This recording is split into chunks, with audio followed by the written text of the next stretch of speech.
وسلام على عباده الذين اصطفى خصوصا على أفضلهم وخاتم النبيين محمد الأمين وعلى آله وصحبه أجمعين أما بعد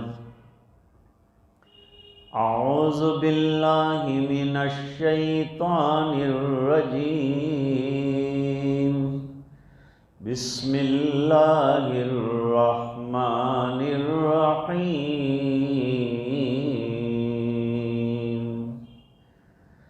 بل هو قرآن مجيد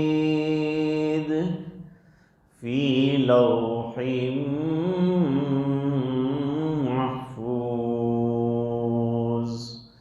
صدق اللہ العظیم اللہم صل علی سیدنا محمد وعلی آل سیدنا محمد وبارک وسلم۔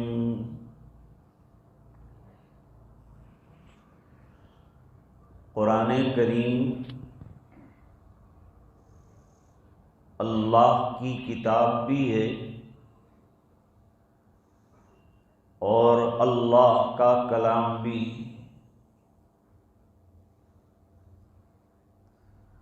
بیک وقت دونوں چیزیں جمع ہیں، کتاب اللہ ہونا بھی، کلام اللہ ہونا بھی۔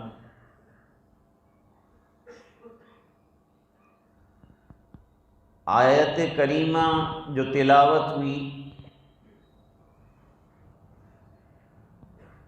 اس میں اللہ تعالیٰ فرماتے ہیں کہ قرآن کریم بڑی باعظمت، مجید کے معنی ہیں بزرگی والی، بڑی باعظمت پڑھنے کی کتاب ہے، تلاوت کرنے کی کتاب ہے۔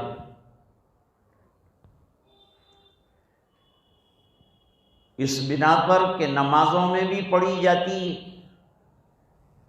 تقریبات میں بھی پڑھی جاتی ہے۔ ابھی ایک ننھے بچے نے ہمیں قرآن کریم سنایا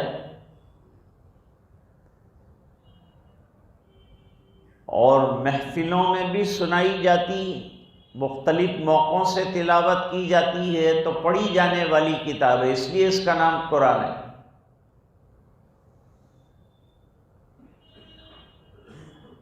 جیسا کہ صاحب لغات القرآن نے ذکر کیا ہے۔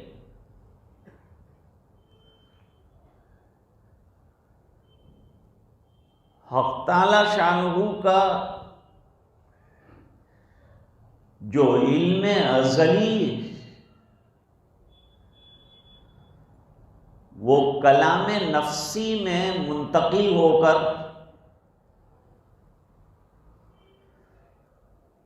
عرش کی قوت خیالیہ میں منتقل ہوا، اس کو لوح محفوظ کہتے ہیں۔ اس کو یہاں لوح محفوظ کہا ہے اور اس کو کتاب مبین بھی کہا ہے اور اس کو امام مبین بھی کہا ہے اور اس کو ام الکتاب بھی کہا ہے۔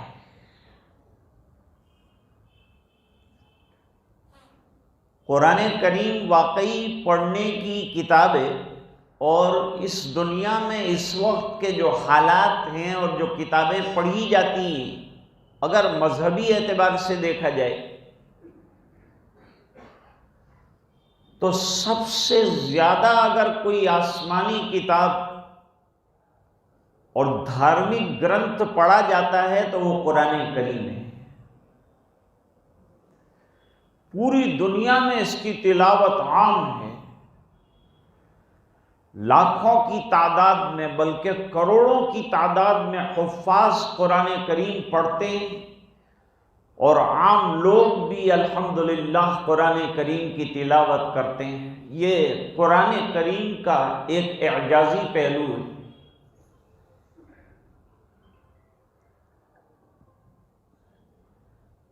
دارالعلوم اشرفیہ میں اور جامعہ حسینیہ میں،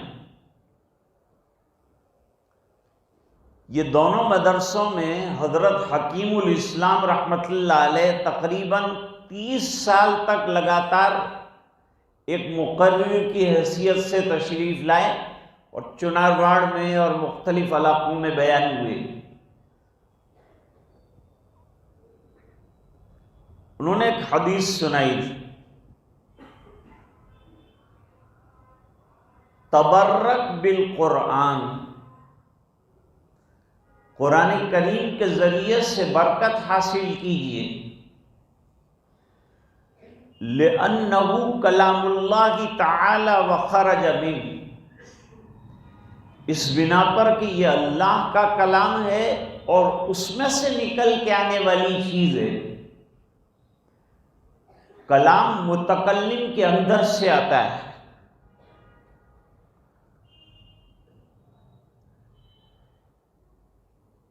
میرے والد صاحب رحمۃ اللہ علیہ نے جب تک بخاری شریف پڑھائی،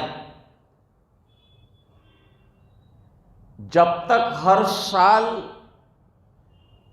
ختم بخاری شریف کا جلسہ منعقد ہوتا تھا، میرے شعور میں ایک جلسہ کتب خانے میں ہوا ہے مدرسہ اشرفیہ کے، ورنہ اکثر بچپن میں دیکھا کہ جو جلسے ہیں وہ چنارواڑ میں ہوتے تھے۔ بیچ میں بالکل مسند لگتی تھی میرے والد صاحب کی، اور طلباء کو مدرسے سے لے کے آتے تھے بھی اور ترتیب سے بیٹھ جاتے تھے، اور بیچ کی بہت بڑی جگہ خالی رہتی تھی، اس میں سینکڑوں کی تعداد میں پانی کی بوتلیں ہوتی تھی۔ لوگوں کو یہ خیال کہ اختتام بخاری کے موقع پر دعائیں قبول ہوتی ہیں تو وہ دم کرواتے تھے، لیکن حسن اتفاق یہ کہ بخاری شریف میرے والد صاحب ختم کراتے تھے،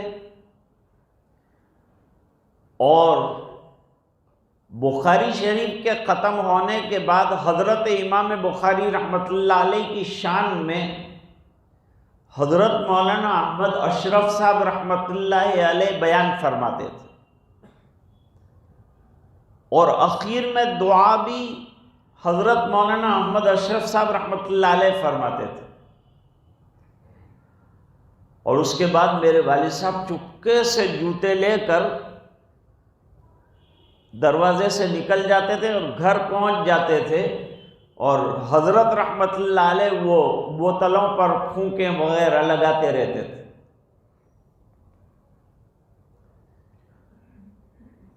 پھر اس کے بعد جو ہے میرے والد صاحب کے وصال کے بعد یہ سلسلہ کسی مصلحت کے ماتحت موقوف ہو گیا ہے۔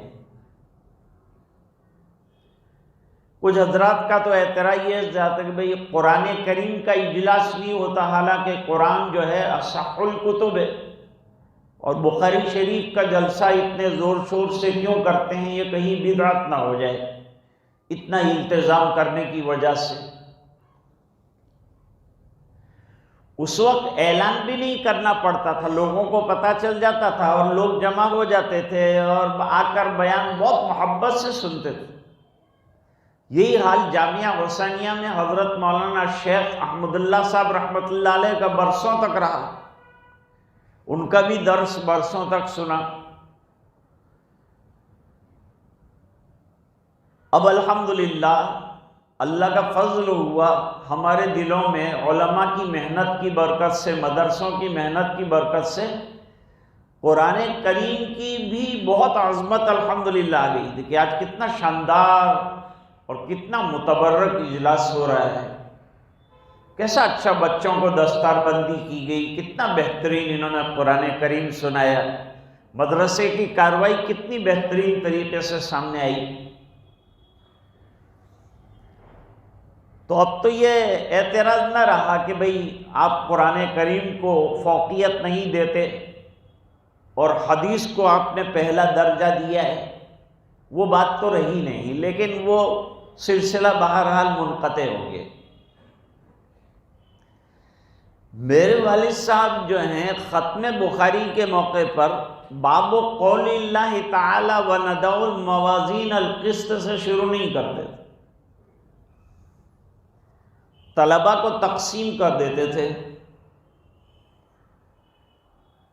اور باب خلق و افعال العباد وہاں سے بیان شروع فرماتے تھے، اور کافی دیر تک بیان چلتا تھا، حالانکہ والد صاحب کا بیان لمبا نہیں ہوتا تھا۔ خلق افعال العباد سے شروع کرتے تھے، آیت ہے واللہ خلقکم وما تعملون، وہاں سے بحث ہوتی تھی۔ یہ بخاری شریف کی آخری کتاب ہے کتاب التوحید، جو مشکل کتابوں میں اس پر بیان فرماتے تھے، اس میں ذات اور صفات کی بحثیں ہیں۔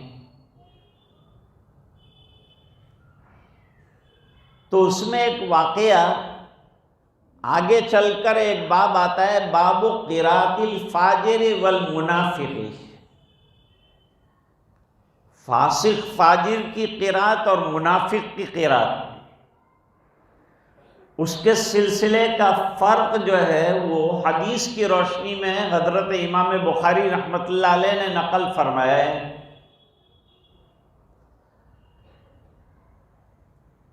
وہ بیان کرتے ہوئے ایک واقعہ بیان کرتے تھے۔ آج میں وہ واقعہ خالی آپ کو ماضی میں تھوڑا سا لے جاتا ہوں اور سنا دیتا ہوں۔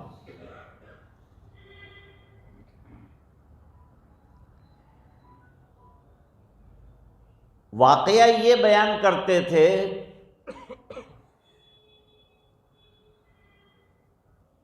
کہ کلام متکلم کے اندر سے نکل کر آتا ہے، اس کے لیے ایک واقعہ سناتے تھے۔ عالمگیر رحمت اللہ علیہ کا زمانہ تھا، اور عالمگیر رحمت اللہ علیہ کا زمانہ کیا، بابر کے زمانے لے کر بہت دور تک جو ہے ٹکسالی زبان جو ہوتی تھی، حکومت کی جو زبان ہوتی ہے وہ فارسی تھی۔ توزک جہانگیری جو ہے وہ فارسی میں ہے، توزک اکبری جو ہے وہ فارسی میں ہے۔ انہوں نے خود اپنی توزکیں لکھی۔ تو ٹکسالی زبان یعنی عام حکومت کی جو زبان جو دفاتر میں چلتی تھی وہ فارسی ہوا کرتی تھی۔ وہ وہاں سے آئے تھے، فارسی زیادہ بولتے تھے۔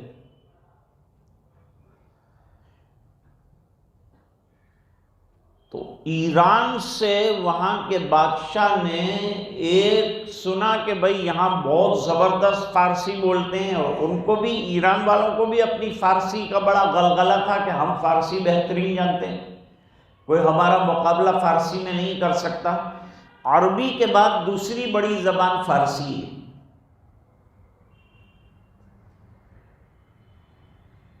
تو وہاں سے چیلنج کیا گیا دربار شاہی کو۔ دلی کے دربار میں بڑے بڑے شعراء اور فصحاء اور بلغاء اور فارسی اور عربی کے ماہرین ہوا کرتے۔ پہلے زمانے میں بادشاہ قیمتی لوگوں کو اپنے پاس جمع کر کے رکھتے تھے، موقع سے ان سے فائدہ اٹھاتے تھے۔ علماء کو بھی رکھتے تھے، بڑے بڑے مشائخ کو بھی رکھتے تھے۔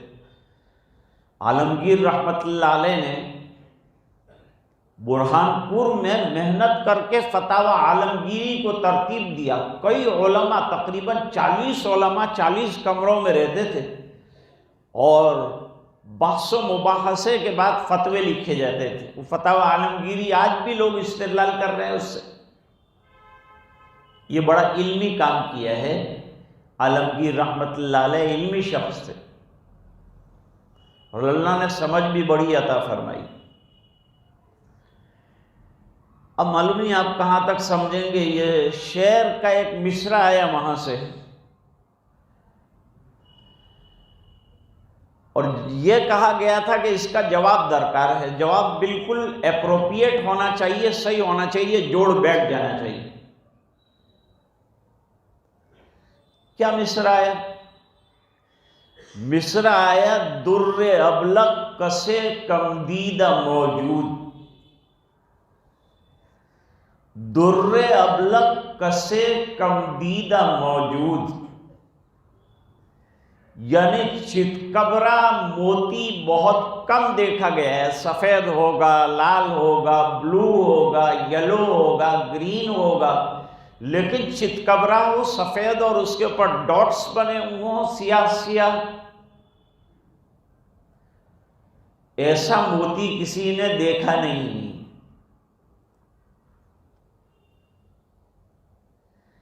ایک شاعر حج میں جا رہا تھا تو دوسرے شاعر سے ملنے گیا. اب شاعروں کا مزاج اور ان کی زبان شاعری ہوتی ہے، ان کا مشغلہ یہی ہوتا ہے. تو اب وہ ملنے گئے تو انہوں نے اعتراض کر دیا. میں کہاں جا رہے ہیں؟ کہ حج کو جا رہے ہیں. حج کو کیوں جا رہے ہیں؟ بس حج فریضہ ہے تو جا رہے ہیں. تو وہ شاعر نے کہا کہ خدا تو ہر جگہ ہے، کعبہ کیوں چلے زاہد. خدا تو ہر جگہ ہے، کعبہ کیوں چلے زاہد. خدا سے ملنا ہے یا خدا کے گھر سے ملنا ہے؟ تو انہوں نے مسکراتے ہوئے جواب دیا، خدا تو ہر جگہ ہے، کعبہ اس لیے چلے زاہد، خدا سے ملنا ہے لیکن خدا کے گھر میں ملنا ہے.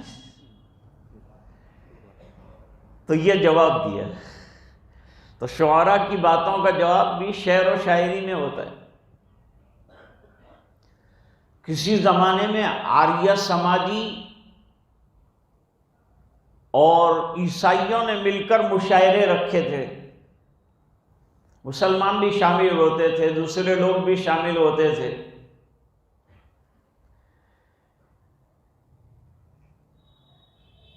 تو عیسائیوں نے ایک مصرع جو ہے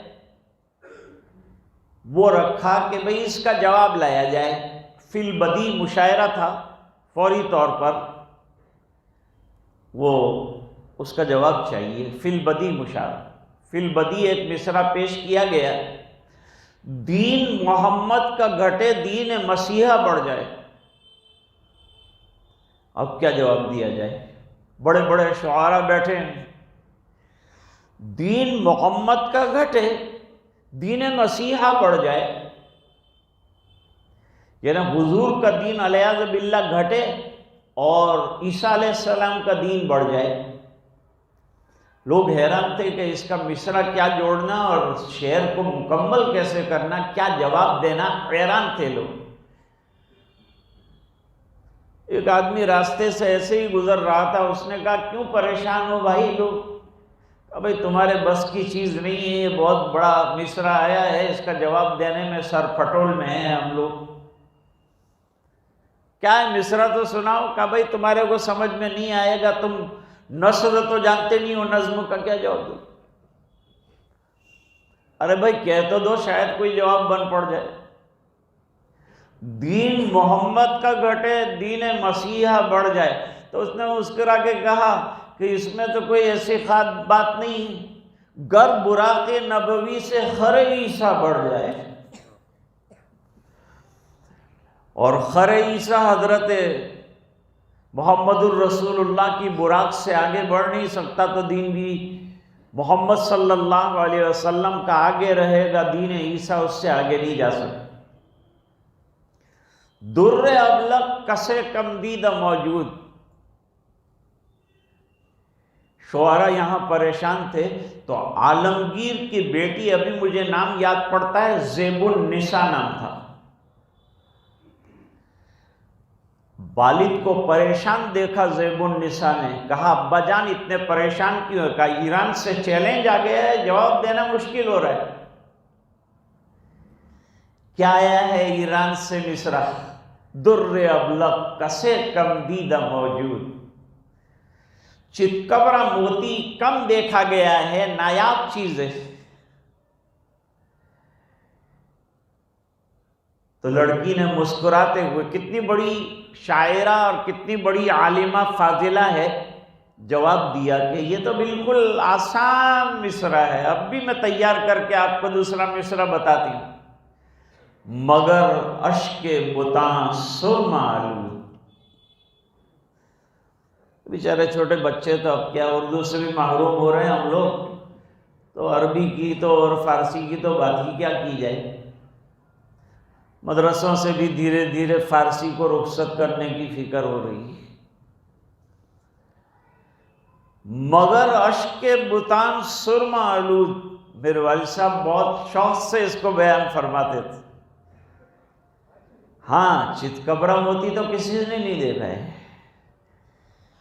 لیکن محبوب کی آنکھ میں لگا ہوا سرما، اس کے ساتھ جو آنسو ٹپک کر آتا ہے، اس کے اندر ہو سکتا ہے چتکبرا موتی کی مثال پائی ہے۔ اس کو کہہ سکتے ہیں چتکبرا موتی، کیونکہ وہ محبوب کی آنکھ کا آنسو ہے اور اس کے اندر ملا ہوا ہے سرما، تو یہ ہو سکتا ہے اس کا بدل۔ شعر وہاں پہنچا، حیران ہو گئے وہاں والے، حیران ہو گئے اور پریشان ہو گئے کہ یہ اتنا بہترین جواب کس نے دیا، اور اس قدر شاندار جواب دیا ہے کہ اس کو تو مجلس میں اور ہمارے دربار شاہی میں بلا کر ہم بڑا اعزاز اور اکرام کریں گے، اس کا ان کا اعزاز اور اکرام کیا جائے۔ ایران کے بادشاہ نے خط لکھا کہ یہ شاعر جو ہے اسے ہمارے یہاں بھیج دیجئے، ہم اکرام کرنا چاہتے ہیں۔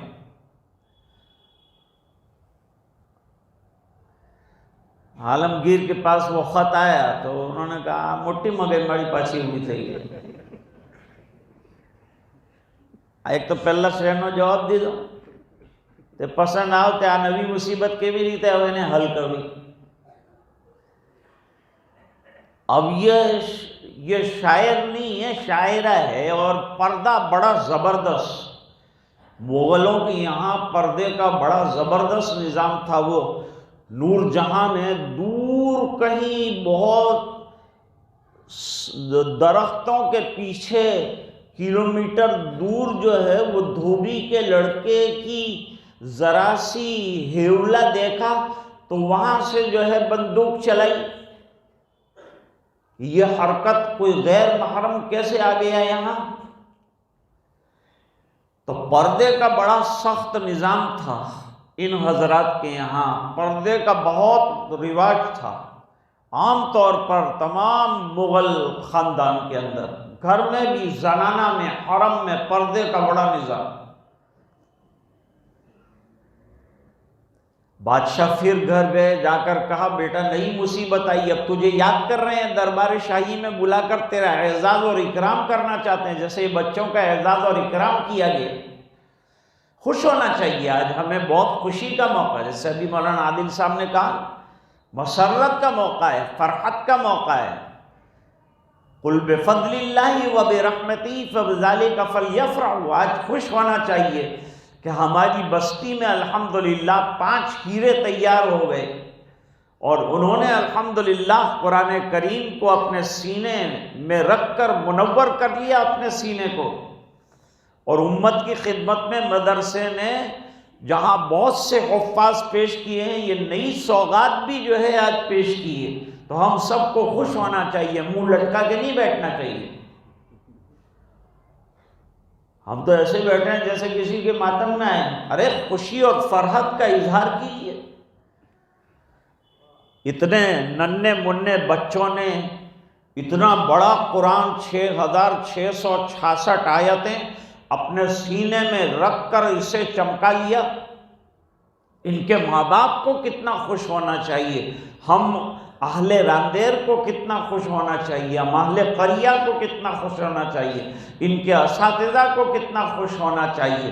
ہر ایک کو آج خوشی ہونی چاہیے اور اس کے چہرے پر خوشی کی رونق ہونی چاہیے۔ تب سمجھو کہ ہم کو قرآن کریم سے عشق ہے اور محبت ہے۔ لڑکی سے کہا کہ اب تیرے کو تو وہاں بیچ سکتے نہیں، اور تو تو پردے والی ہے، وہ تو سامنے تو آئے گی نہیں، وہاں تو سب وزراء بیٹھے ہوں گے، ان کے سامنے تیرا اعزاز اور اکرام کرنا چاہتے ہیں۔ فرمایا گھبرانے کی ضرورت نہیں، ہم ایک شعر اور بھیج دیتے ہیں، بادشاہ سمجھ جائے گا اور سب سوغاتیں جتنی بھیجی ہیں آپ کے دربار میں آ جائے گی، مجھے جانے کی کوئی ضرورت نہیں، میرا شعر جائے گا۔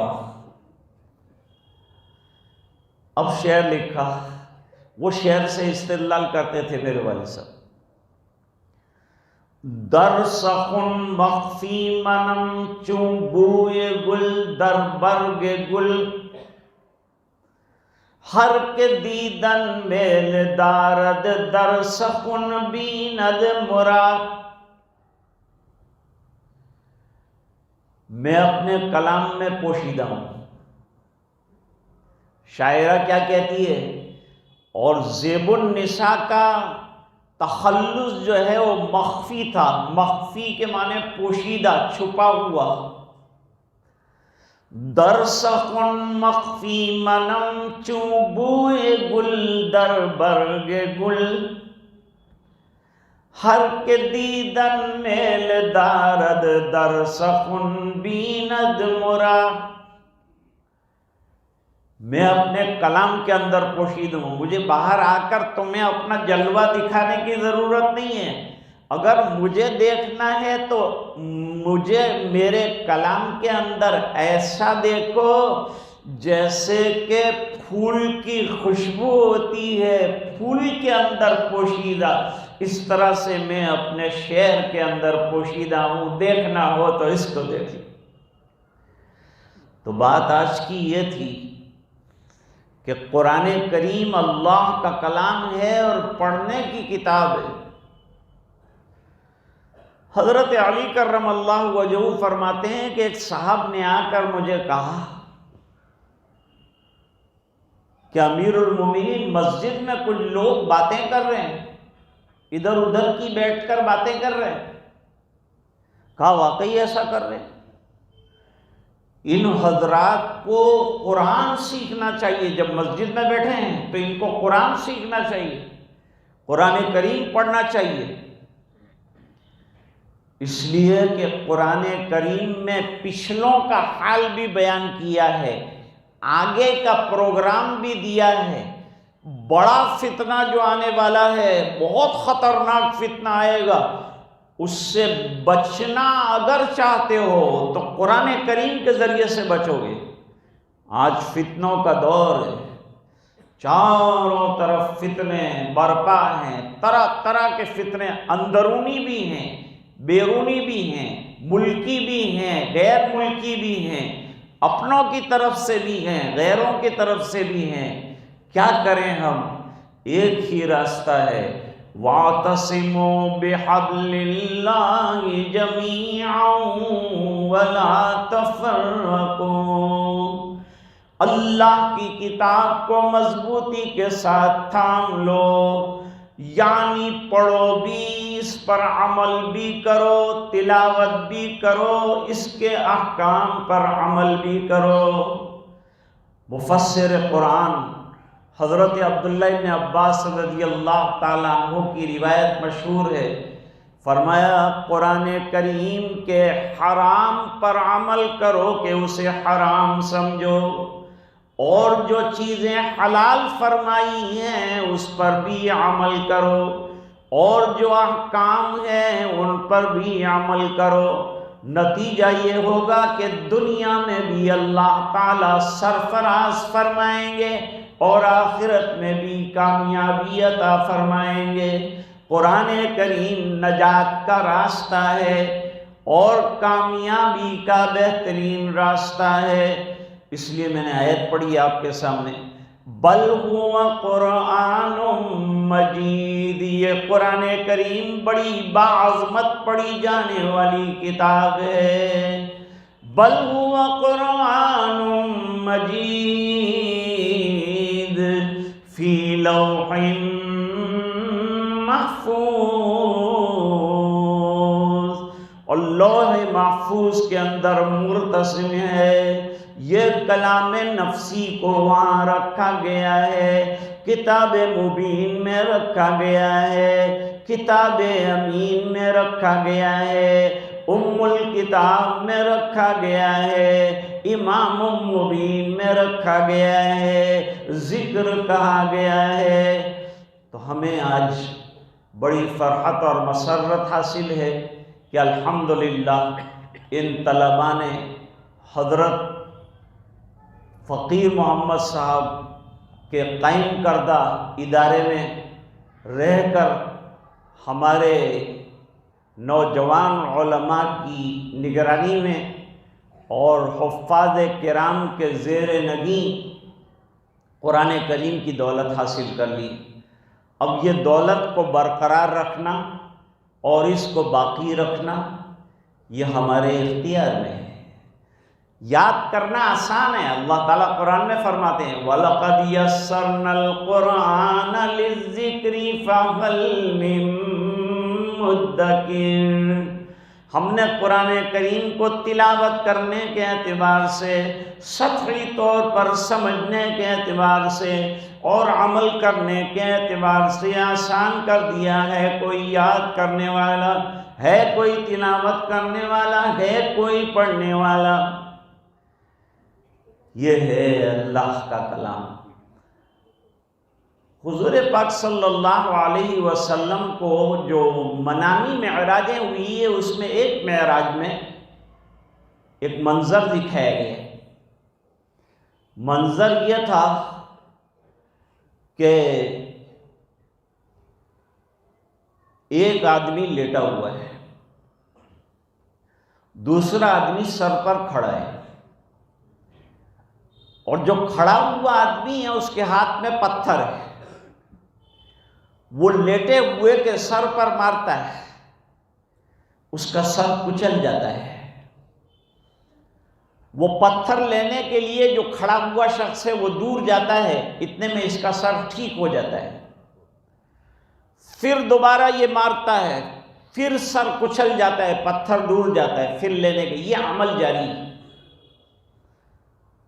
حضرت جبریل علیہ السلام سے پوچھا حضور پاک صلی اللہ علیہ وسلم نے کہ یہ کیا منظر دکھایا جا رہا ہے؟ فرمایا جو لیٹا ہوا شخص ہے یہ حافظ قرآن تھا، اس نے قرآن کریم یاد کیا تھا، لیکن قرآن کریم یاد کرنے کے بعد اس کو نسیہ منسیہ کر دیا، بھلا دیا، نہ تلاوت کبھی کی، نہ رات کو اٹھا، نہ دن کو پڑھا، قرآن کریم کو بالکل تشتذبام اس نے کر دیا تھا۔ اتنا قیمتی دماغ اللہ نے دیا تھا کہ اللہ کا کلام اس کے اندر محفوظ تھا، اس کی قدر نہیں کی تو اس کا سر کچلا جا رہا ہے، اس کے قرآن کریم چھوڑ دینے کی وجہ سے، یاد نہ رکھنے کی وجہ سے۔ اس سے معلوم ہوا کہ وعدے بھی بڑے بڑے ہیں قرآن کریم کے حفظ پر، اور وعیدیں بھی ساتھ ساتھ جو ہیں اس لیے دونوں چیزوں کو مد نظر رکھنا چاہیے۔ میں ادارے کو مبارکباد پیش کرتا ہوں، طلباء عزیز کو، ان کے والدین کو مبارکباد پیش کرتا ہوں، ذمہ دار علماء کو مبارکباد پیش کرتا ہوں، استاد محترم جو رہے ہوں گے جنہوں نے خون جگر دے کر ان کو تیار کیا، ان حضرات کو بھی مبارکباد پیش کرتا ہوں، اور ادارے کو بھی مبارکباد پیش کرتے ہیں۔ اللہ تعالیٰ مزید ترقیات سے نوازے اور اپنے فضل سے مالا مال فرمائے، اور مزید جو طلبہ حفظ کر رہے ہیں اللہ تعالیٰ پورے راندیر کو حفاظ سے بھر دے، اور سلسلہ دور تک اور دیر تک یہ سلسلہ جو ہے ہماری نسلوں کی نسلوں میں اللہ تعالیٰ جاری اور باقی رکھے۔ وآخر دعوانا ان الحمدللہ رب العالمین۔ دعا آپ کر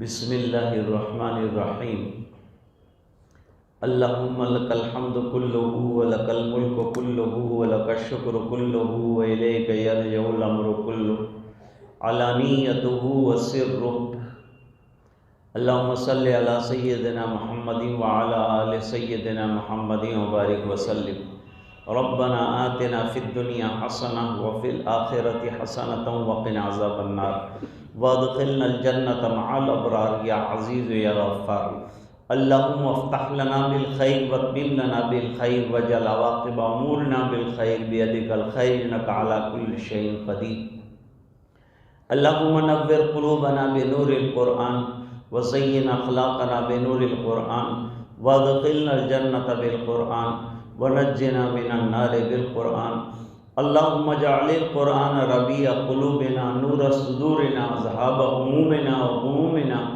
اللہم اعنا علی تلاوت القرآن وذکرک وشکرک وحسن عبادتک اللہم وفقنا لما تحب وترضى واجعل آخرتنا خیرا من الاولی۔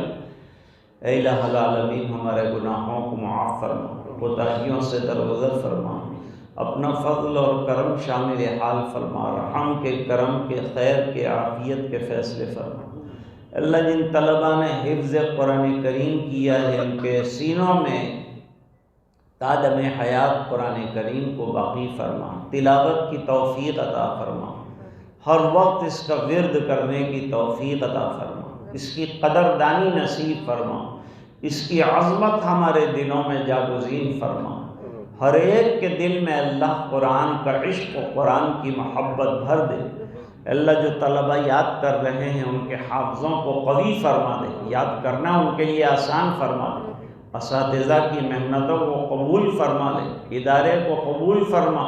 اللہ ان طلبہ کو اپنی بارگاہ میں قبول فرما۔ اے اللہ اس پورے مجمع کی مغفرت فرما اور امت کے ایک ایک فرد کی مغفرت فرما، اور یہ دعائیں اپنے فضل و کرم حبیب پاک صلی اللہ علیہ وسلم کی برکت سے قبول فرما۔ سبحان ربک رب العزت عما یصفون وسلام علی المرسلین والحمد للہ رب العالمین۔